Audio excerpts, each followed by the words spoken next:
आगे बढ़ने से पहले एक बहुत ही इंपॉर्टेंट इन्फॉर्मेशन। देखिए मेरे बच्चों, इस चैनल पर बायोलॉजी का कंप्लीट सिलेबस तो हम दे ही रहे हैं, वो भी फ्री ऑफ कॉस्ट। साथ ही साथ अगर आप फिजिक्स केमिस्ट्री भी करना चाहते हैं वैभव सर के थ्रू, तो उसके रिकॉर्डेड लेक्चर ऑलरेडी आपको प्लेलिस्ट में मिल जाएंगे। आप प्लेलिस्ट पे क्लिक करिए और आपको सारे लेक्चर मिल जाएंगे। मैं इसका लिंक डिस्क्रिप्शन बॉक्स में भी दे दूंगा। लेकिन अगर फिर भी आप सर के लाइव लेक्चर्स लेना चाहते हैं, लाइव क्लास अटेंड करना चाहते हैं, तो उसके लिए आप फिजिक्स ब्रो ऐप डाउनलोड कर लीजिए, जिसका लिंक डिस्क्रिप्शन बॉक्स में दे रखा है, ठीक है। और वहां से सर का लाइव कोर्स ज्वाइन कर लीजिए। इस कोर्स में आपको लाइव क्लासेस मिलेंगी, रिकॉर्डेड लेक्चर मिलेंगे, इंटरेक्टिव लाइव क्लासेस होती है मेरे बच्चों ये। इसके अलावा एक्स्ट्रा डाउट क्लास होती है। उसके अलावा आपको चैप्टर वाइज असाइनमेंट और आपको पूरे कोर्स के टेस्ट मिलते हैं, PYQ मिलते हैं, सैंपल पेपर मिलते हैं, सब कुछ इस कोर्स में आपको मिलता है। इस कोर्स को ज्वाइन करने के लिए अगर आप श्रीराम कूपन कोड का इस्तेमाल करते हैं तो आपको तुरंत 50% ऑफ मिलेगा, ठीक है। तो देर ना करें, जल्दी से डिस्क्रिप्शन बॉक्स में जो लिंक दे रखा है उस पर क्लिक करें, ऐप को डाउनलोड करें और सर का कोर्स ज्वाइन करें, ठीक है। तो चलिए आगे बढ़ते हैं। Hello everyone, this is Shriram Sharma, your biology teacher, and welcome to your प्यारा सा चैनल फिजिक्स ब्रो। बच्चों, आज के लेक्चर में हम लोग पढ़ने वाले हैं क्लास 10th ICSE बायोलॉजी का चैप्टर नंबर 8 सर्कुलेटरी सिस्टम का लेक्चर नंबर 5। आज के लेक्चर में हम लोग पढ़ने वाले हैं ब्लड और ब्लड का कंपोजिशन। ब्लड के कंपोजिशन में RBC, WBC, प्लेटलेट सब कुछ पढ़ना है, लेकिन हम आज के लेक्चर में सिर्फ RBC तक ही कवर करने वाले हैं, ठीक है। इससे पहले के लेक्चर अगर आपके मिस हो गए हैं तो उनका लिंक आई बटन और डिस्क्रिप्शन बॉक्स में दे रखा है, वहां पर जाकर उन लेक्चर को देख सकते हैं, ठीक है बच्चों। तो चलिए आगे बढ़ते हैं। तो चलिए बच्चों स्टार्ट करते हैं ब्लड के बारे में। बच्चों, ब्लड क्या है? तो सबसे पहला पॉइंट, ब्लड एक फ्लूइड कनेक्टिव टिश्यू है। अब आप कहेंगे ये क्या होता है? बच्चों देखो, ये एक ऐसा कनेक्टिव टिश्यू है जो फ्लूइड की फॉर्म में है। अब आपके दिमाग में क्वेश्चन आएगा, सर क्या इसके अलावा कोई और भी टाइप का कनेक्टिव टिश्यू होता है? हाँ होता है। ये देखिए, ये ईयर पिन्ना दिख रहा है, ये कार्टिलेज है, ये भी कनेक्टिव टिश्यू है। बोन्स, ये भी कनेक्टिव टिश्यू है। उसके अलावा आपने नाम सुना होगा एडिपोज टिश्यू, जो स्किन के नीचे होता है, फैट को स्टोर करता है। टेंडन्स होता है, लिगामेंट्स होता है, बहुत सारे टाइप के कनेक्टिव टिश्यू होते हैं, लेकिन ये एक फ्लूइड फॉर्म में कनेक्टिव टिश्यू है। बच्चों, एक इंपॉर्टेंट चीज, जितने भी कनेक्टिव टिश्यू होते हैं उनके 3 कंपोनेंट होते हैं। कौन कौन से? उसका लिक्विड पार्ट जिसको मैट्रिक्स कहते हैं, और इस मैट्रिक्स में प्रेजेंट होती है सेल्स और फाइबर्स। लेकिन जो ये ब्लड है, इसके पास फाइबर्स नहीं होते। क्या नहीं होते मेरे बच्चों?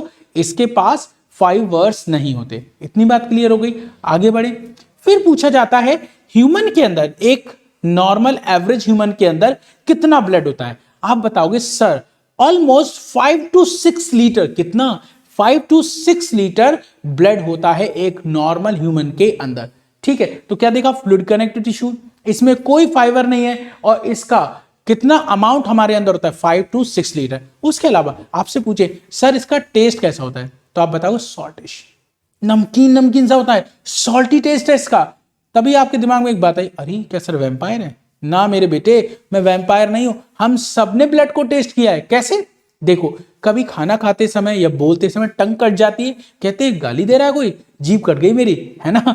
तो वो जो टंग कटी है, टंग से ब्लड निकला, और वो जो ब्लड है वो आपने टेस्ट कर लिया, आपको पता लगे सॉल्टी। अरे यार, जीभ कट जाती है, टंग लिप्स कट जाते हैं, होठ कट जाता है, या फिर कई बार गम से ब्लड निकलता है यार, तो उस ब्लड को आपने क्या करा? टेस्ट कर लिया, आपको पता लग गया कैसा है? सॉल्टी टेस्ट है। इसके अलावा मैं आपको बताऊं, आपसे क्वेश्चन आता है जो ब्लड है उसका पीएच कैसा है? आपने पीएच स्केल तो देखा होगा ना। चलो मैं दिखाता हूं पीएच स्केल क्या होता है। पीएच स्केल में 1 to 14 डिजिट्स होती हैं। इसका जो मिड पार्ट होता है वो होता है 7। मिड पार्ट क्या होता है? 7। अगर किसी सॉल्यूशन का पीएच, किसी का भी पीएच 7 है तो वो न्यूट्रल है, और बिलो द 7 है, मतलब 1 2 3 4 5 6, तो वो एसिडिक है, और अबव द 7 है तो वो अल्कलाइन है, ठीक। जैसे जैसे 7 से आगे बढ़ोगे एल्काइन होता जाएगा, अल्कलाइन, और इधर की तरफ जाओगे तो एसिडिक होता जाएगा। तो मतलब इधर आगे बढ़े तो एसिडिक होने लगा, ठीक है। तो जितना 1 की तरफ जाओगे उतना ज्यादा एसिडिक, और जितना 14 की तरफ जाओगे उतना ज्यादा अल्कलाइन। लेकिन ये देखो 7.4 जरा सा बड़ा है, तो मतलब बहुत हल्का सा अल्कलाइन है ना मेरे बच्चों।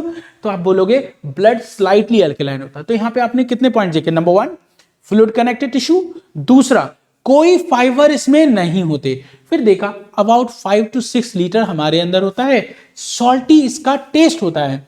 फिर आपने देखा स्लाइटली एल्कलाइन इसका पीएच है कितना, 7.4। समझ में आ गया ब्लड क्या होता है। अब जानते हैं ब्लड का काम क्या है। ब्लड के मेजरली दो काम होते हैं, एक ट्रांसपोर्टेशन और एक प्रोटेक्शन। चलिए उसको समझते हैं। तो क्या बताया मैंने आपको, ब्लड के मेजरली 2 फंक्शन होते हैं, ट्रांसपोर्टेशन और प्रोटेक्शन। पहले ट्रांसपोर्टेशन की बात करते हैं। ट्रांसपोर्टेशन का मतलब कुछ चीजों को एक जगह से दूसरी जगह ले जाना। कुछ चीजें हैं जिनको एक जगह से दूसरी जगह ले जाना इस ब्लड का ही काम होता है। तभी तो कहते हैं बॉडी के डिफरेंट पार्ट्स के साथ ये कनेक्शन फॉर्म कर रहा है ना मेरे बच्चों। तो जरा मेरी बात ध्यान से सुनना, मैं क्या कह रहा हूं। जो ब्लड होता है वो ट्रांसपोर्ट करेगा किसका, फूड आपने खाया उसका ट्रांसपोर्ट, आपने ऑक्सीजन ली CO2 बाहर निकालने उसका ट्रांसपोर्ट, मतलब गैसेस का ट्रांसपोर्ट। बहुत सारे वेस्ट मटेरियल आपकी बॉडी में बनेंगे जिनको हम कॉमनली एक्सक्रीटिव मटेरियल कहते हैं, उनको भी बॉडी से बाहर निकालना है तो उसका ट्रांसपोर्ट। आपके बॉडी के अंदर ग्लैंड्स होती हैं जो हार्मोन बनाती। जल्दी से कमेंट बॉक्स में आंसर लिख के बताओ कि कौन सी ग्लैंड्स होती हैं जो हार्मोन बनाती हैं। क्या वो एक्सोक्राइन होती हैं, क्या वो एंडोक्राइन होती हैं या मिक्स्ड ग्लैंड होती हैं। जल्दी से कमेंट बॉक्स में टाइप करो कौन सी ग्लैंड हार्मोन बनाती है। ठीक है, वरना मैं आंसर बताता हूं। चलो बता ही देता हूं वो ग्लैंड कौन सी हैं। उन ग्लैंड का नाम होता है एंडोक्राइन ग्लैंड। एंडोक्राइन ग्लैंड होती है जो हार्मोन बनाती है। तो मैंने पूछा अरे भाई ग्लैंड तुमने हार्मोन बनाया, कौन करेगा ट्रांसपोर्ट। बोले है ना ब्लड भैया, ब्लड भैया करेंगे हमारा ट्रांसपोर्ट।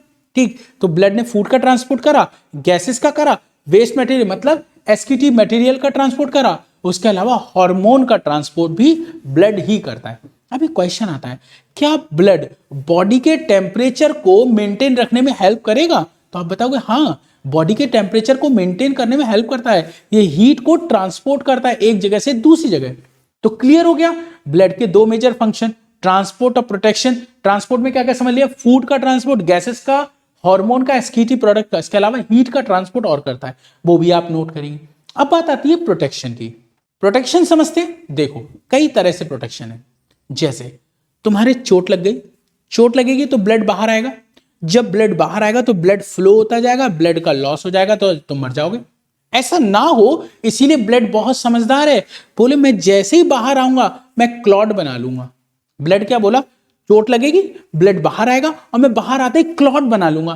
क्लॉट जानते हो, अरे यार सिंपल सी भाषा है, देखो सुना होगा खुरंट बन गया है, चोट लगती है तो वहां ब्राउन ब्राउन बन जाता है, उसे बोलते हैं सामान्य भाषा में खुरंट बोलते हैं, वैसे उसको क्लॉट कहा जाता है साइंटिफिकली। ठीक है, ब्लड बाहर आएगा, वो लगातार फ्लो ना होते रहे, ब्लड का लॉस ना हो, इसीलिए एक ब्लड क्लॉट बन जाता है मेरे बच्चों। क्या बन जाता है, ब्लड का क्लॉट। तो देखो क्या बताया, क्या फॉर्म करता है, क्लॉट बनाता है। 1 सेकेंड, ये क्या बनाता है मेरे बच्चों, ये क्लॉट बनाता है। ठीक है, क्यों, जिससे कि ब्लड के लॉस को प्रिवेंट करा जा सके। तो ब्लड के लॉस को बचाने के लिए क्लॉट बना दिया। ठीक, एक चीज। दूसरी बात समझिए, हम यहां बैठे न जाने कितने सारे जर्म्स बैक्टीरिया मेरी बॉडी के अंदर आ रहे होंगे, वो कहेंगे मैं तुम्हें बीमार करूं, मैंने करके दिखाऊं, बोले कर ही नहीं पाओगे। बताऊं, ब्लड है, ब्लड के पास WBCs होती हैं, वो WBCs कहती हैं जैसे ही कोई जर्म्स बैक्टीरिया बॉडी में आएगा हम उसको एंगल्फ करके मार देंगे, मतलब उसको हम निगल जाएंगे, सॉलो कर लेंगे, खत्म कर देंगे, फैगोसाइट कर देंगे। तो देखो ब्लड के अंदर WBCs होती हैं जो डिफेंस का काम करती हैं, आने वाले जर्म्स बैक्टीरिया को मार देती हैं। तो देखो जो ब्लड है उसके अंदर है WBCs। क्या है मेरे बच्चों, WBCs। ये प्रोटेक्ट करती हैं बॉडी को फ्रॉम डिसीजेस।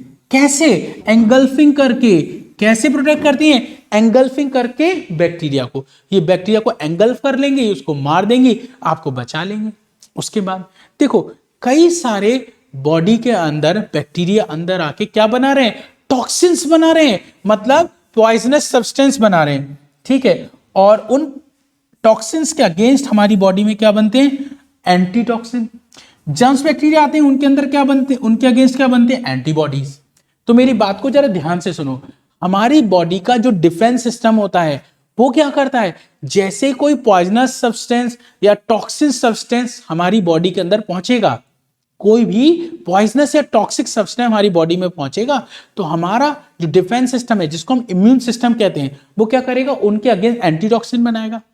जर्म्स बैक्टीरिया आएगा तो उसके अगेंस्ट एंटीबॉडी बनाएगा और उनको खत्म कर देगा। तो हमारा जो ब्लड है प्रोटेक्टिव फंक्शन भी शो कर रहा है। कैसे? WBCs की हेल्प से एंटीबॉडी और एंटीटॉक्सिन बनाकर हमें बचा रहा है। दूसरा, ब्लड के लॉस को बचा रहा है क्लॉट बना के। तो ब्लड कई सारे फंक्शन कर रहा है, ट्रांसपोर्ट वाले भी और प्रोटेक्टिव भी। तो ये लाइन एक बार देख लें, to produce antitoxin and antibodies which neutralize the poisonous substances और किल द जर्म्स। जब भी कोई पॉइजनस सब्सटेंस होगा उसको न्यूट्रलाइज करने के लिए एंटीटॉक्सिन, और जर्म्स बैक्टीरिया आएगा तो उसको खत्म करने के लिए एंटीबॉडीज प्रेजेंट होते हैं। तो ये प्रोटेक्टिव और ट्रांसपोर्ट वाला फंक्शन समझ में आ गया ब्लड का। आगे बढ़े बच्चों। आगे बढ़ने से पहले एक बात समझते हैं कि जो भी लेक्चर हम आपको पढ़ा रहे हैं ये सारे के सारे लेक्चर के PDF नोट्स आपको मिल जाएंगे आपके फिजिक्स ब्रो ऐप पर। क्या करना है उसके लिए, आप लेफ्ट अपर कॉर्नर पे ये 3 बार्स दिख रहे हैं, इन पे क्लिक कीजिएगा। उससे आप पहुंचेंगे ऑफलाइन डाउनलोड्स पे। इस पे क्लिक कीजिएगा, अपनी क्लास सेलेक्ट कीजिएगा और उस पर आपको बायोलॉजी के साथ साथ और भी सब्जेक्ट के नोट्स मिल जाएंगे। ठीक है। अच्छा, एक बात, ये नोट्स हम जैसे ही चैप्टर कवर होगा तुरंत अपलोड कर देंगे और आपको वो नोट्स आसानी से मिल जाएंगे। तो आप वहां जाके इसको कलेक्ट कर सकते हैं, डाउनलोड कर सकते हैं। हाँ, एक चीज और, ये जो नोट्स हैं इसको करने के लिए आपको फिजिक्स ब्रो ऐप पे जाना पड़ेगा। लिंक डिस्क्रिप्शन बॉक्स में दे रखा है, क्लिक करिए, ऐप पर जाइए और डाउनलोड कर लीजिए। चलिए लेक्चर को आगे बढ़ाते हैं। तो बच्चों अब हम बात करेंगे ब्लड की कंपोजिशन की, मतलब ब्लड किस किस चीज का बना है, ब्लड में क्या क्या होता है। अभी अभी बताया था ब्लड एक कनेक्टिव टिश्यू है। बच्चों जब ये कनेक्टिव टिश्यू है तो 3 चीजें होनी चाहिए थी। ब्लड का लिक्विड पार्ट जिसको मैट्रिक्स कहते हैं, उसके अलावा उसमें फाइबर्स और सेल्स। लेकिन मैंने आपको बताया ब्लड एक ऐसा कनेक्टिव टिश्यू है जिसमें फाइबर्स नहीं होते, तो 2 चीजें होंगी, सेल्स और मैट्रिक्स। देखिए यहां पे, देखिए मैं आपको दिखाता हूं, ये देखिए प्लाज्मा, प्लाज्मा को मैट्रिक्स कहते हैं और जो सेल्स है वो तो आपको पता ही है। तो ब्लड के अंदर फाइबर्स को छोड़ के दोनों चीजें हैं, मैट्रिक्स भी है जिसको हम प्लाज्मा कह रहे हैं और सेल्स भी है। मैट्रिक्स भी है और सेल्स भी हैं। ठीक है, सेल्स तो आपने सुना ही होगा।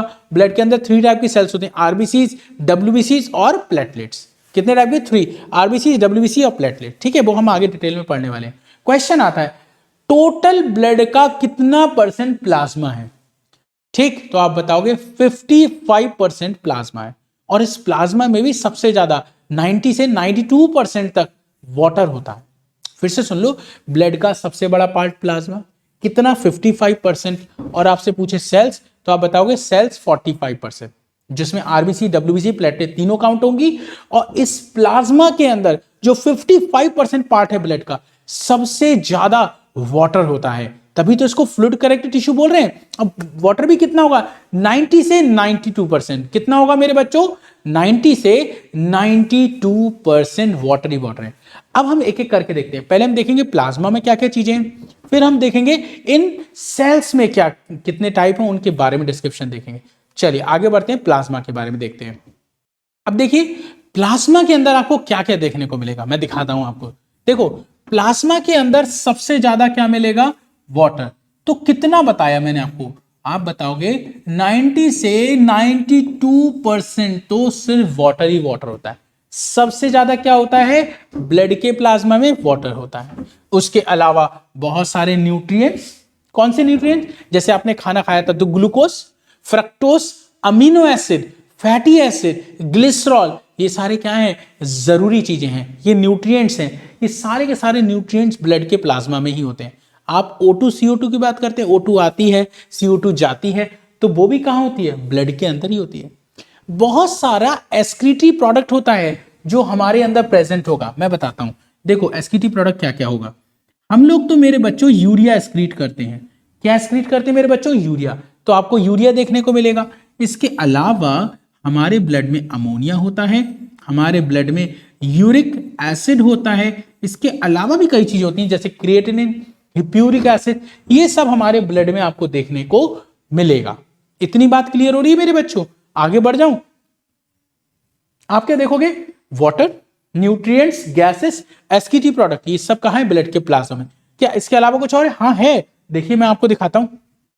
हमारे ब्लड में आपको मिलेगा इनऑर्गेनिक मटेरियल, ऑर्गेनिक मटेरियल और ये कई सारे टाइप के प्रोटीन्स क्या मिलेंगे, प्रोटीन्स। तो एक एक करके इन सारे प्रोटीन के बारे में सुनते हैं। देखो 5 प्रोटीन्स यहां लिखी हैं। Number 1 albumin, globulin, heparin, prothrombin, fibrinogen. इन पांचों के बारे में आपको पता होना बहुत जरूरी है। ब्लड की कंसंट्रेशन कौन मेंटेन रखेगा, ब्लड की कंसंट्रेशन कौन मेंटेन रखेगा, ब्लड का गाढ़ापन कौन मेंटेन रखेगा, तो वो है आपका एल्ब्यूमिन। ये क्या करता है, मेंटेन कंसंट्रेशन ऑफ ब्लड।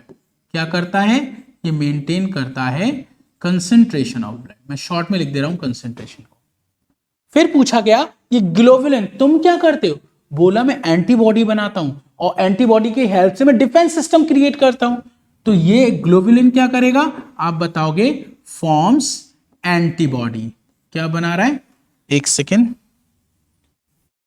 ये बना रहा है आपका एंटीबॉडी, एंटीबॉडी, ठीक है, ये एंटीबॉडीज बना रहा है। फिर मैंने पूछा हेपेरिन तुम क्या करते हो, बोले देखो दो चीजें समझो, जब तक ब्लड बॉडी के अंदर है उसको लगातार फ्लो होते रहना चाहिए, उसका क्लॉट नहीं बनना चाहिए। अगर बॉडी के अंदर ब्लड का क्लॉट बन गया तो हम मर जाएंगे। दूसरा, जैसे ही चोट लगे ब्लड बाहर आए उसका तुरंत क्लॉट बन जाना चाहिए। क्यों, अगर ब्लड का क्लॉट नहीं बना वो सारा ब्लड फ्लो आउट हो जाएगा बॉडी से और हमारी डेथ हो जाएगी। तो बॉडी के अंदर ब्लड एक क्लॉट ना बने उसके लिए कौन जिम्मेदार है, हेपेरिन। बॉडी के बाहर जैसे ही ब्लड आए क्लॉट बन जाए तो उसके लिए जिम्मेदार है प्रोथ्रोम्बिन और फाइब्रिनोजेन। ये ध्यान से सुन लीजिए, इसे बोलते हैं एंटीकोगुलेंट। क्या बोलते हैं मेरे बच्चों, एंटीकोगुलेंट, एंटीकोगुलेंट प्रोटीन है ये। कैसी है मेरे बच्चों, एंटीकोगुलेंट प्रोटीन। और यही फाइब्रिनोजेन की बात करें, प्रोथ्रोम्बिन की बात करें, तो इन दोनों को क्लॉटिंग वाली प्रोटीन बोलते हैं। क्लॉटिंग मतलब कोगुलेशन, तो बोलेंगे कोगुलेंट प्रोटीन। क्लियर हो गया। तो albumin, globulin, heparin, prothrombin, fibrinogen. ये एल्ब्यूमिन क्या करेगा, ब्लड की कंसंट्रेशन मेंटेन रखेगा। ग्लोबुलिन क्या करेगा, डिफेंस सिस्टम बनाएगा by the formation of antibodies. Heparin जब तक ब्लड बॉडी में है उसको क्लॉट नहीं बनने देगा, मतलब एंटीकोगुलेंट। और प्रोथ्रोम्बिन, फाइब्रिनोजेन ब्लड जैसे ही बाहर आए उसका क्लॉट बनवा दे तो क्या हो जाएगा, कोगुलेंट प्रोटीन। मेरी बात समझ गए ना। तो इस तरह से ये चीज होगा। अब एक क्वेश्चन, एक टर्म सुना होगा आपने, सीरम। क्या नाम सुना होगा मेरे बच्चों, सीरम। ये क्या होता है, सीरम क्या होता है, देखो ब्लड के प्लाज्मा से अगर आप क्लॉटिंग प्रोटीन निकाल दो, जैसे फाइब्रिनोजेन निकाल दो, प्रोथ्रोम्बिन निकाल दो, तो ब्लड की क्लॉटिंग नहीं हो पाएगी।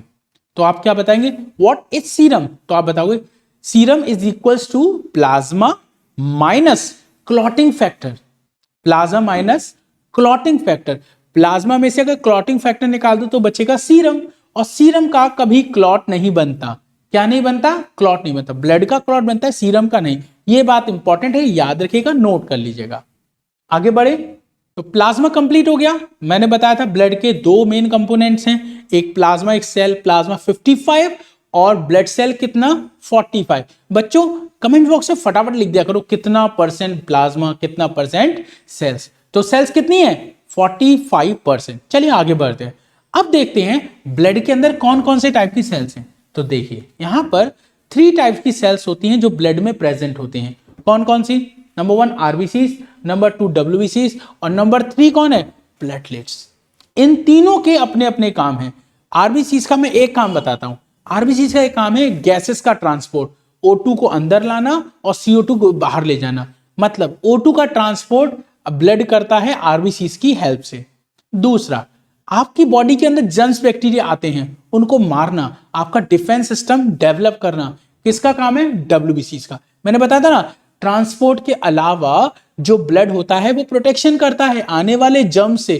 किसकी हेल्प से, डब्ल्यूबीसीज की हेल्प से। किसकी हेल्प से बच्चों, डब्ल्यूबीसीज की हेल्प से। और लास्ट प्लेटलेट्स, जब ब्लड बाहर आता है उसका क्लॉट बनाना होता है, तो वो किसका काम है, प्लेटलेट्स का। समझ गए, इसका काम गैसेस ट्रांसपोर्ट, डब्ल्यूबीसीज का काम डिफेंस सिस्टम, और प्लेटलेट्स का काम ये ब्लड क्लॉटिंग कराता है। हमें तीनों ही पढ़ने हैं। आज के लेक्चर में हम आरबीसीज तक कवर करेंगे। ठीक है मेरे बच्चों, शुरू करें आरबीसीज। तो चलिए बच्चों आरबीसी समझते हैं। आरबीसी को हम दूसरे नाम से जानते हैं, उसका वो है इरिथ्रोसाइट। चाहे आरबीसी का हो चाहे इरिथ्रोसाइट का हो, बात एक ही है। एक एक करके आरबीसी की सारी बातें करते हैं। सबसे पहली बात, आरबीसी का शेप कैसा होता है। आरबीसी एक डिस्क लाइक स्ट्रक्चर है, ठीक है। इसका क्रॉस सेक्शन देखोगे तो वो बाइकॉन्केव दिखाई देगा क्लियरली। देखो मैं आपको दिखाता हूं, ये देखिए, ये देखिए डिस्क लाइक स्ट्रक्चर दिख रहा है। ये क्या है आपकी आरबीसी, ठीक है। और इसी आरबीसी को आपने काट के इसका क्रॉस सेक्शन दिखाया तो वो कुछ इस तरह का दिख रहा है यहां पे, ठीक है। तो ये देखिए ये कैसा है आपका बाई कॉन्वेक्स है, ठीक। तो इधर देखिए, सॉरी बाई कॉन्वेक्स नहीं, बाई कॉनकेव, इस तरह से बना हुआ है। इसका क्रॉस सेक्शन देखोगे सामने से, यहां से देखोगे तो ये कैसे दिखाएगा, इस तरह का। तो इसे बोलते हैं बाई कॉनकेव। इधर से भी और इधर से भी, सेंट्रली अंदर की तरफ है और कॉर्नर से ये फूला हुआ है, ठीक है ना। तो आप बताओगे डिस्क लाइक है और बाई कॉनकेव है। ये कैसा है, बाई कॉनकेव। बहुत इंपॉर्टेंट है ये क्वेश्चन, तो आ ही जाता है आरबीसी का शेप। तो disc like biconcave shape. Size कितना है आपसे, इसका शेप पूछा जाएगा, साइज पूछा जाएगा, काउंट पूछा जाएगा, इसका लाइफ स्पैन क्या होता है, बहुत सारी चीजें पूछी जाती हैं। सारे इंपॉर्टेंट पॉइंट हम यहाँ पे कवर करने वाले हैं। सबसे पहले डिस्क लाइक है, बाई कॉनकेव, पहला शेप हो गया। फिर बात करेंगे साइज कितना है, 7 माइक्रोन, ठीक है। 7.2 भी लिखा मिल सकता है, वैसे 7 माइक्रोन साइज होता है ह्यूमन की आरबीसी का। अगर आपसे कोई पूछे सबसे छोटी आरबीसी किसकी है और सबसे बड़ी आरबीसी किसकी है, तो मैं बता देता हूं। देखो एक का नाम है मस्क डियर। क्या नाम है मेरे बच्चों, मस्क डियर। अब ये मस्क डियर क्या होता है, अब आपके दिमाग में आएगा तुरंत। देखो हिरन सुना है, कस्तूरी मृग, हिरन जो होता है डियर। एक होता है मस्क डियर जिसकी नेवल में कस्तूरी होता है, उसकी खुशबू से वो, खुशबू की वजह से वो ढूंढता रहता है ये खुशबू आ कहां से रही है, और वो आती उसके नाभि से है, मतलब नेवल से। सोच के देखो किसी चीज की खुशबू आ रही है आपको और वो खुशबू आपकी बॉडी के अंदर से आ रही है और आप ढूंढ रहे हो कहां से आ रही है, तो क्या कंडीशन होगी, है ना। तो वही है। तो जो कस्तूरी मृग होता है उसको बोलते हैं Musk drug, sorry musk deer. ये जो मस्क डियर है इसके अंदर 2 माइक्रोन साइज की, कितनी बच्चों, 2 माइक्रोन साइज की आरबीसीज होती है। उसके बाद दूसरा होता है एम्फ्यूमा। क्या होता है मेरे बच्चों, एम्फ्यूमा, ठीक। जो एम्फ्यूमा है ये क्लास एम्फीबिया का मेंबर है। जैसे फ्रॉग होता है, सैलेमेंडर होता है, वो एम्फीबियन है, उन्हीं के ग्रुप में आता है एम्फ्यूमा। और इसमें सबसे बड़ी आरबीसी होती है और उसका नाम साइज है 70 माइक्रोन। तो सबसे छोटी मस्क डियर में, सबसे बड़ी एम्फीमा में, 2 माइक्रोन, 70 माइक्रोन। ह्यूमन की आरबीसी कितनी बड़ी है, तो आप बताओगे 7 माइक्रोन। तो शेप भी समझ में आ गया, साइज भी समझ में आ गया। अब काउंट की बात करते हैं। 4.5 से 5.5 मिलियन आरबीसीज इन पर millimetre cube blood. 1 millimetre cube blood के अंदर लगभग 4.5 से 5.5 मिलियन आरबीसी होती हैं। अगर आपसे पूछें ब्लड की सेल्स 3 टाइप की, आरबीसी, डब्ल्यूबीसी, प्लेटलेट, इन तीनों में सबसे ज्यादा कौन सी सेल्स होती हैं, तो आप बताओगे ये RBC most abundant blood cells होती हैं। इससे ज्यादा ब्लड सेल कोई सी नहीं होती। डब्ल्यूबीसी थाउजेंड्स में होती हैं, ठीक है, और वो 1.5 से 3.5 लाख, 1.5 से 3 या 3.5 लाख होती हैं प्लेटलेट्स, और ये मिलियंस में है। 4.5 से 5.5 मिलियंस क्या आरबीसी। फिर पूछा जाता है इनका लाइफ स्पैन कितना है, आप बताओगे 120 डेज, मतलब 120 दिन तक ये जिंदा रहती हैं, उसके बाद ये मर जाती हैं। फिर इनका डिस्ट्रक्शन कर दिया है, कहां होता है वो थोड़ी देर में देखेंगे, ठीक। उसके बाद आरबीसी ई न्यूक्लिएटेड होते हैं। ई न्यूक्लिएटेड का मतलब होता है नो न्यूक्लियस। क्या होता है इसका मतलब, नो न्यूक्लियस। इतनी बात समझ में आ रही है, इसमें न्यूक्लियस नहीं होता। आगे बढ़े, मेरी बात को ध्यान से सुनिए। हमने अभी तक 5 पॉइंट देखे। आरबीसी का शेप डिस्क लाइक और biconcave. Number 2 size 7 micron. Number 3 count 4.5 से 5.5 मिलियन इन पर millimetre cube blood. 1 millimetre cube blood में लाइफ स्पैन 120 डेज। उसके बाद ये ई न्यूक्लिएटेड होते हैं। देखो ध्यान से सुनो, आरबीसी के अंदर न्यूक्लियस नहीं होता और इसका फायदा है। आरबीसी के अंदर न्यूक्लियस नहीं है तो सरफेस एरिया ज्यादा है, इसमें ज्यादा से ज्यादा हीमोग्लोबिन एक्युमुलेट हो सकता है, और आरबीसी के अंदर जितना ज्यादा हीमोग्लोबिन होगा उतना गैसेस का ट्रांसपोर्ट आपकी बॉडी में अच्छा होगा, क्योंकि आरबीसी में हीमोग्लोबिन ही है जो इसका ऑक्सीजन का CO2 का ट्रांसपोर्ट करवाती है। इतनी बात क्लियर हो गई। अभी डिटेल में हम पढ़ने वाले हैं इन चीजों को। ये 5 पॉइंट्स आई थिंक क्लियर हो गई। आगे बढ़े। अभी अभी हमने क्या देखा कि आरबीसी इन्यूक्लिएटेड होती है, मतलब उसमें कोई न्यूक्लियस नहीं होता, साथ ही साथ उसमें ना तो माइटोकॉन्ड्रिया होता है ना ही उसमें एंडोप्लाज्मिक रेटिकुलम है। तो देखो कितनी सारी बातें हो गई। ठीक है, न्यूक्लियस नहीं है, माइटोकॉन्ड्रिया नहीं है, इसीलिए ये एनाएरोबिक रेस्पिरेशन करता है। कैसा करता है? एनाएरोबिक रेस्पिरेशन। ये क्या होता है? बिना ऑक्सीजन के फूड को ब्रेक डाउन करना। ठीक है, एनाएरोबिक रेस्पिरेशन एक ऐसा प्रोसेस है जिसमें बिना ऑक्सीजन के फूड का ब्रेक डाउन होगा और एनर्जी बनाई जाएगी, और अगर ऑक्सीजन की प्रेजेंस में हो रहा होता तो उसे हम बोलते एरोबिक रेस्पिरेशन। एरोबिक में ज्यादा एनर्जी बनती है, इसमें कंपैरेटिवली कम बनेगी। तो क्या देखा? न्यूक्लियस नहीं, जिसकी वजह से ज्यादा हीमोग्लोबिन एक्युमुलेट हो सकता है और ये मोर एफिशिएंट हो जाती है। न्यूक्लियस ना होने का सही बोल रहा हूं, न्यूक्लियस ना होने का उल्टा फायदा हो रहा है इसे। ठीक है, डेफिशिट बट मोर एफिशिएंट।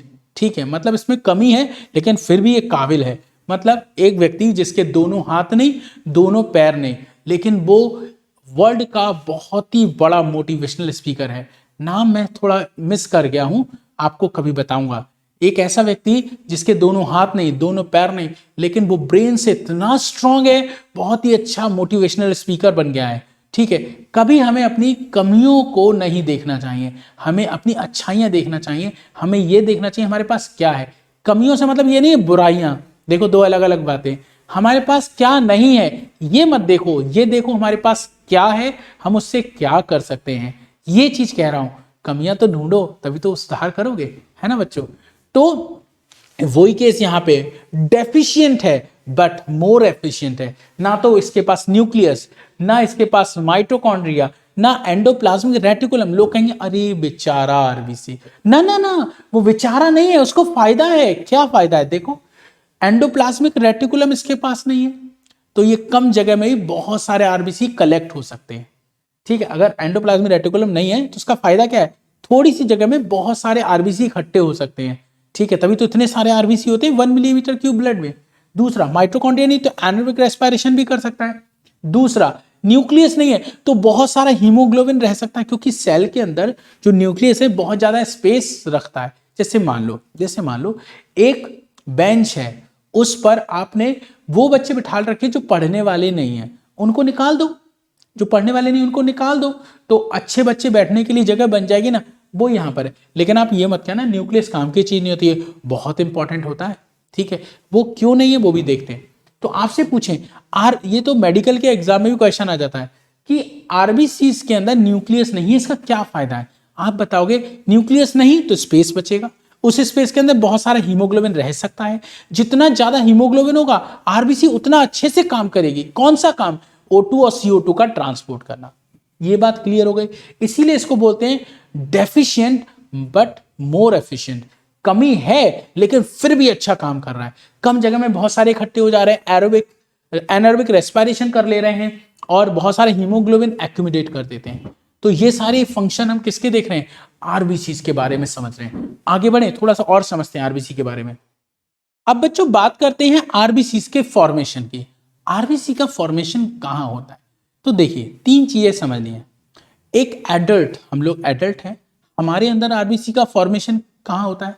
जब बच्चा छोटा होता है, जो चिल्ड्रन होते हैं, छोटे छोटे होते हैं 5 साल की एज तक, उनमें आरबीसी कहां बनते हैं? और बॉर्न होने से पहले जब वो मदर की बॉडी में होते हैं तब उसमें आरबीसी कहां बनते हैं? ये सारी बातें आपको पता होनी चाहिए। तो देखो, हमारे अंदर जैसे हम एडल्ट हैं, हमारे अंदर आरबीसी कौन बना रहा होगा? आप बताओगे। हमारे अंदर आरबीसी बनाता कौन है? वो है बोन मैरो। जो लॉन्ग बोन्स होती है हमारी बॉडी में, उनके अंदर बोन मैरो होती है, और जो बोन मैरो होती है वही हमारे अंदर आरबीसी बनाती है। एडल्ट है हम लोग इसलिए। ठीक है, चलिए मैं दिखा देता हूं। देखिए, मैं सारा दिखाता हूं। फॉर्मेशन किसकी बात हो रही है बच्चों? आरबीसी के फॉर्मेशन की। किसमें? एडल्ट के केस में। कहां हो रही है? Bone marrow of long bones. ठीक है, एग्जाम्पल आपको याद रखनी है, जैसे इलियम, जो हिप बोन होती है ना, हिप बोन, हिप बोन समझते हैं ना, पेल्विक गर्डल, तो उसके अंदर इलियम बोन होती है उसके अंदर। उसके बाद यहां पे स्टर्नम होता है, यहां पे एक बोन होती है उसको बोलते हैं स्टर्नम, और उसको ब्रेस्ट बोन भी कहते हैं। चेस्ट वाले रीजन में स्टर्नम होती है, उसको बोलते हैं ब्रेस्ट बोन। उनके अंदर जो बोन मैरो वो भी आरबीसी बनाती हैं। जो हमारी रिब्स होती हैं, रिब्स जानते हैं, ये देखिए दोनों साइड से यहाँ पे रिब्स होती हैं, यहाँ स्टर्नम होता है, तो रिब्स के अंदर भी बोन मैरो है, वो भी आपकी क्या बनाती है? आरबीसी। तो देखो 3 याद कर लो। आप बताओगे इलियम ऑफ पेल्विक गर्डल, उसके बाद स्टर्नम कह दो या ब्रेस्ट बोन कह दो, और तीसरा आप बोल दो रिब्स। इनके अंदर बोन मैरो होती हैं, और वो जो बोन मैरो होती हैं वो क्या बनाते हैं? आरबीसी। एडल्ट में आरबीसी कहां बन रहा है? Bone marrow. और अगर यही बच्चों की बात कर लें, किसकी? चिल्ड्रन की, तो चिल्ड्रन में आरबीसी कहां बनेगी? आप बताओगे चिल्ड्रन में जितनी भी बोन्स होती हैं, सारी बोन्स की बोन मैरो में। यहां सिर्फ कुछ ही बोन्स हैं जिनकी बोन मैरो में आरबीसी बन रही है, लेकिन छोटे बच्चे में कब तक? Up to 5 year. ठीक है, कब तक? Until 5 year age. ठीक है, 5 ईयर की एज तक जितनी भी बोन्स होती हैं, सारी की सारी बोन मैरो, उनकी जो बोन की बोन मैरो है वो बनाती हैं आरबीसी। लेकिन अगर यही बात एम्ब्रियो की कर लेते हैं, एम्ब्रियो जानते हो, जब तक आप मदर की बॉडी में होते हैं तब तक आपका नाम एम्ब्रियो होता है, तब कौन बनाता है? तो आप बताओगे लिवर और स्प्लीन। तो कौन कौन होगा? 3 चीजें हो गई, बोन मैरो, लिवर, स्प्लीन। इन जगह पर फॉर्मेशन हो रहा है। लिवर स्प्लीन में एम्ब्रियोनिक स्टेज में, सारी लॉन्ग बोन्स में अप टू 5 ईयर बच्चे में, उसके बाद इलियम, ब्रेस्ट बोन और रिब्स की बोन मैरो के अंदर एडल्ट में आरबीसी बनती हैं। तो आपसे आरबीसी का फॉर्मेशन पूछेंगे, आप याद कर लो बोन मैरो, उसके अलावा लिवर और स्प्लीन। ठीक है, ये बात आपको क्लियर हो गई। आगे बढ़ जाए मेरे बच्चों। अब आगे समझते हैं, हम आगे बात करेंगे कि आरबीसी बन तो गए, आरबीसी तो हमने बना दी। आपको मैंने क्या बताया था? आरबीसी का लाइफ स्पैन 120 डेज होता है। कितना होता है आरबीसी का लाइफ स्पैन? 120 डेज। मतलब ये इतने दिनों तक जिंदा रहती है, उसके बाद मर जाते हैं। अब एक बात बताओ, मरने के बाद आप क्या करते हो? मरने के बाद या तो उसे दफना देते हैं या जला देते हैं। कहां दफनाते हैं? कब्रिस्तान में। तो इन आरबीसी को कहां दफनाएंगे? इनका कब्रिस्तान कौन है? जल्दी से बताओ मेरे बच्चों कि आरबीसी का कब्रिस्तान किसको बोलते हैं? कमेंट बॉक्स में लिख दो कि आरबीसी का कब्रिस्तान है कौन, मतलब graveyard of RBC. Answer होता है स्प्लीन। क्या नाम होता है? स्प्लीन। अब देखो लिवर और स्प्लीन के अंदर, 1 सेकेंड, लिवर और स्प्लीन के अंदर क्या होता है? डिस्ट्रक्शन होता है आरबीसी का। किसमें? एडल्ट में। एडल्ट में बोन मैरो में आरबीसी बनेगी, लिवर और स्प्लीन के अंदर उसका डिस्ट्रक्शन होगा आफ्टर 120 डेज। एम्ब्रियो में क्या होगा? एम्ब्रियो में लिवर स्प्लीन में आरबीसी का फॉर्मेशन होगा और डिस्ट्रक्शन कहां होगा? Bone marrow. कहां होगा? Bone marrow. उल्टा है, एक का याद कर लो। एडल्ट में क्या बताओगे? फॉर्मेशन आरबीसी के अंदर, सॉरी, फॉर्मेशन बोन मैरो के अंदर और डिस्ट्रक्शन लिवर और स्प्लीन के अंदर। और इसी स्प्लीन को क्या बोलते हैं? ग्रेवयार्ड ऑफ आरबीसी, मतलब आरबीसी का कब्रिस्तान। ठीक, एम्ब्रियो में उल्टा हो जाएगा, जहां पर एडल्ट में बन रहा था वहां पे डिस्ट्रक्शन होगा, और जहां पे एडल्ट में डिस्ट्रक्शन हो रहा था वहां आरबीसी का फॉर्मेशन होगा एम्ब्रियो में। क्लियर हो गई बात? आगे बढ़े। अच्छा, आरबीसी का जब आप डिस्ट्रक्शन करोगे तो क्या होगा? आरबीसी के अंदर होता है हीमोग्लोबिन। आरबीसी के अंदर क्या प्रेजेंट होता है मेरे बच्चों? हीमोग्लोबिन प्रेजेंट होता है। अब ये जो आरबीसी के अंदर हीमोग्लोबिन प्रेजेंट है, इस हीमोग्लोबिन के अंदर आयरन प्रेजेंट होता है। क्या प्रेजेंट होता है? आयरन। तो वो जो आयरन वाला पार्ट है वो तो लिवर में चला जाएगा। ध्यान से सुनो, लिवर के अंदर, सॉरी, आरबीसी के अंदर होता है हीमोग्लोबिन। जब आरबीसी का डिस्ट्रक्शन करेंगे तो हीमोग्लोबिन टूटेगा, और जो हीमोग्लोबिन है उसके अंदर होता है आयरन, वो तो लिवर के पास चला जाएगा। बाकी बचे हुए पार्ट से बनेगा बाइल पिगमेंट। क्या बनेगा? Bile pigment. यहां पे 2 बाइल पिगमेंट लिखाए हैं, येलो और ग्रीन कलर के होते हैं, ब्ल्यूरिविन, ब्लीवर्डिन। क्या नाम है? ब्ल्यूरिविन, ब्लीवर्डिन। अगर ये आपके ब्लड में मिल जाए तो आपको जॉइंडिस हो जाता है। आप कहते हैं ना पीलिया की बीमारी हो गई, आईज येलो हो रही है, नेल्स येलो हो रहे हैं, स्किन येलो हो रही है, तो तो उसे हम जॉइंडिस कहते हैं, यानी कि पीलिया। तो वो जो पीलिया की बीमारी है उसमें क्या होता है, जो बाइल पिगमेंट है ब्ल्यूरिविन ब्लीवर्डिन के अंदर चले जाते हैं। कहाँ चले जाते हैं? ब्ल्यूरिविन ब्लीवर्डिन, ये बाइल पिगमेंट है। ब्ल्यूरिविन ब्लीवर्डिन क्या है? ये बाइल पिगमेंट होते हैं जो कि आपके ब्लड में चले जाएं तो आपको बीमारी हो जाती है, वरना कौन एब्जॉर्ब कर लेता है? लिवर। और इसको हमारे फीसेस मतलब पॉटी के साथ बाहर निकाल दिया, जब हम पॉटी करते हैं तो उसके साथ ये बाइल पिगमेंट बाहर निकाल देते हैं। फिर से सुनो, आरबीसी का लाइफ स्पैन 120 दिन 120 डेज, उसके बाद वो मर जाएंगे, उनका डिस्ट्रक्शन होगा। कहां होगा? लिवर स्प्लीन के अंदर। अगर एम्ब्रियो होता तो कहां होता? बोन मैरो के अंदर। पहली चीज, जब डिस्ट्रक्शन होगा तो आरबीसी के अंदर का हीमोग्लोबिन ब्रेक होगा, और जो हीमोग्लोबिन है उसके अंदर आयरन होता है, वो तो लिवर एब्जॉर्ब कर लेगा, ठीक है, लिवर के अंदर चला जाएगा, उसका इस्तेमाल करेंगे हम। और जो बाकी बचे हुए पार्ट हैं उनसे बाइल पिगमेंट बनेंगे, ब्ल्यूरिविन ब्लीवर्डिन, उनको भी लिवर पहले एब्जॉर्ब करेगा, फिर हमारी पॉटी मतलब फीसिस के साथ बॉडी से बाहर निकाल देगा। इतनी बात समझ में आ गई? आगे बढ़ो, ठीक है।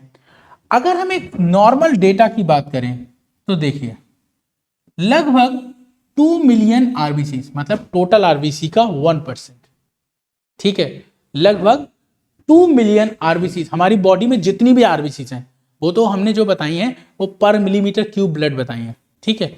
लगभग 1% आरबीसी जो हमारे पूरे ब्लड के अंदर है, 6 लीटर ब्लड में, तो उसका लगभग 2 million in 1% part her second destroy होता है, हर सेकंड डिस्ट्रॉय होता है। ये बात आपको पता होनी चाहिए। क्या? लगभग 1% आरबीसी एवरी पर सेकेंड डिस्ट्रॉयड, ठीक है, हर सेकंड डिस्ट्रॉय होती रहती है, ठीक। और इधर वो डिस्ट्रॉय होगी, बोन मैरो नई बना देगी। पुरानी आरबीसी डिस्ट्रॉय होगी, बोन मैरो नई बना देगी, पुरानी डिस्ट्रॉय होगी, नई बना देगी। ये बात समझ में आ रही है? ठीक। अगर डिस्ट्रॉय ज्यादा हो रही हैं, बन नहीं पा रही हैं, तो आपके अंदर हीमोग्लोबिन की कमी होगी, आपको एक बीमारी होगी, एनीमिया। क्या नाम हो जाएगा? एनीमिया। ये समझते हो ना? आपको ब्रीदिंग प्रॉब्लम भी हो जाती है उसमें, ठीक है। उसके बाद हीमोग्लोबिन आरबीसी में होता है, ये तो हमने आपको बता ही दिया। इतने पॉइंट क्लियर हो गए? आगे बढ़े तो चलिए बच्चों आगे बढ़ते हैं। ब्लड के अंदर आरबीसी के अंदर हीमोग्लोबिन, और ये जो हीमोग्लोबिन होता है इसके 2 कंपोनेंट होते हैं। कौन से हैं वो 2 कंपोनेंट? वो देखिए उसके अंदर एक कंपोनेंट होता है हीम, जिसके अंदर आयरन प्रेजेंट होता है, एक होता है ग्लोबिन। ग्लोबिन एक प्रोटीन है। फिर से देखिए, इसके 2 कंपोनेंट्स हैं, एक का नाम है हीम जिसके अंदर आयरन होता है, आयरन का सिंबल है Fe। एक होता है ग्लोबिन। ग्लोबिन क्या है? एक प्रोटीन है। क्या है मेरे बच्चों? एक प्रोटीन है। ग्लोबिन एक प्रोटीन होती है, ठीक है मेरे बच्चों। तो हीमोग्लोबिन हीम और ग्लोबिन से बना है। अब पूछते हैं, एक हीमोग्लोबिन के अंदर कितने हीम है और कितने ग्लोबिन है? तो आप बताओगे, एक हीम के अंदर सिंगल ग्लोबिन है और 4 हीम है एक के अंदर। मैंने मल्टीप्लाई करके दिखा दिया, ठीक। तो एक हीमोग्लोबिन में 4 हीम, तो 4 आयरन हो जाएंगे, मतलब 4 हीम है तो 4 आयरन भी हो जाएंगे। और ग्लोबिन कितने होते हैं? सिंगल। और ये क्या है? एक प्रोटीन है। अब ऐसे देख सकते हो, मैं बना के दिखाता हूं। सपोज करो ये एक हीमोग्लोबिन है, ये क्या है आपका? हीमोग्लोबिन। तो आप इसके अंदर क्या देखोगे? बड़ा सा ग्लोबिन देखोगे, एक मॉलिक्यूल, ठीक है। और फिर देखोगे छोटे छोटे 1 2 3 4, एक बड़ा सा क्या है आपका? हीमोग्लोबिन के अंदर ग्लोबिन है, और ये जो 4 छोटे छोटे दिख रहे हैं इनका नाम है हीम। क्या नाम है? हीम। तो ये हो गया आपका हीमोग्लोबिन। क्लियर हो गया? फिर समझो, मैंने पूछा हीमोग्लोबिन तुम क्या करोगे? बोले मैं O2 का ट्रांसपोर्ट करूंगा, मैं CO2 का ट्रांसपोर्ट करूंगा। एक क्वेश्चन आता है, एक हीमोग्लोबिन का हीम कितने ऑक्सीजन को कैरी कर सकता है? तो आप बताओगे, एक हीमोग्लोबिन 4 ऑक्सीजन को कैरी कर सकता है। कैसे? क्योंकि उसके पास 4 हीम है और हर एक हीम के पास एक आयरन है, और एक आयरन एक ऑक्सीजन से बाइंड हो सकता है। देखो 4 हीम तो चारों के पास एक एक ऑक्सीजन, तो हम बोलेंगे एक हीमोग्लोबिन कितने ऑक्सीजन को कैरी करेगा? 4 ऑक्सीजन को। क्यों? क्योंकि उसके पास 4 हीम है, 4 आयरन है, इस वजह से, ठीक। ग्लोबिन तो आपको पता ही प्रोटीन होती है। आगे बढ़े, अब आगे समझते हैं हीमोग्लोबिन के बारे में। देखो मेरे बच्चों, जो हीमोग्लोबिन है ना, ये हीमोग्लोबिन क्या कर रहा है? मैंने पूछा तुम क्या करते हो? बोले मैं O2 CO2 का ट्रांसपोर्ट करता हूं। मतलब मैं गैसेस का ट्रांसपोर्ट करता हूं। किसका ट्रांसपोर्ट करता हूं? गैसेस का ट्रांसपोर्ट करना हीमोग्लोबिन का काम है। मैंने कहा कैसे करोगे? बोले मैं O2 के साथ जुड़ जाऊंगा, मैं CO2 के साथ जुड़ जाऊंगा और मैं ट्रांसपोर्ट कर दूंगा। मैंने कहा देखो कैसे। बोले अगर मैं हीमोग्लोबिन को कैपिटल H स्मॉल b से रिप्रेजेंट करते, कैसे करते हैं? कैपिटल H स्मॉल b, अगर इसके साथ क्या हुआ? CO2 बाइंड हो गया तो इस स्ट्रक्चर का नाम हो जाएगा कार्ब अमीनो हीमोग्लोबिन। बात समझ में आ गई? अगर इस हीमोग्लोबिन के साथ ऑक्सीजन जुड़ गया, haemoglobin capital H small b को हीमोग्लोबिन कहते हैं, और इसके साथ ऑक्सीजन जुड़ गया तो इसका नाम क्या हो जाएगा? Oxy haemoglobin. और अगर इसके साथ इन दोनों के अलावा कोई और जुड़ गया, उस और का नाम क्या है?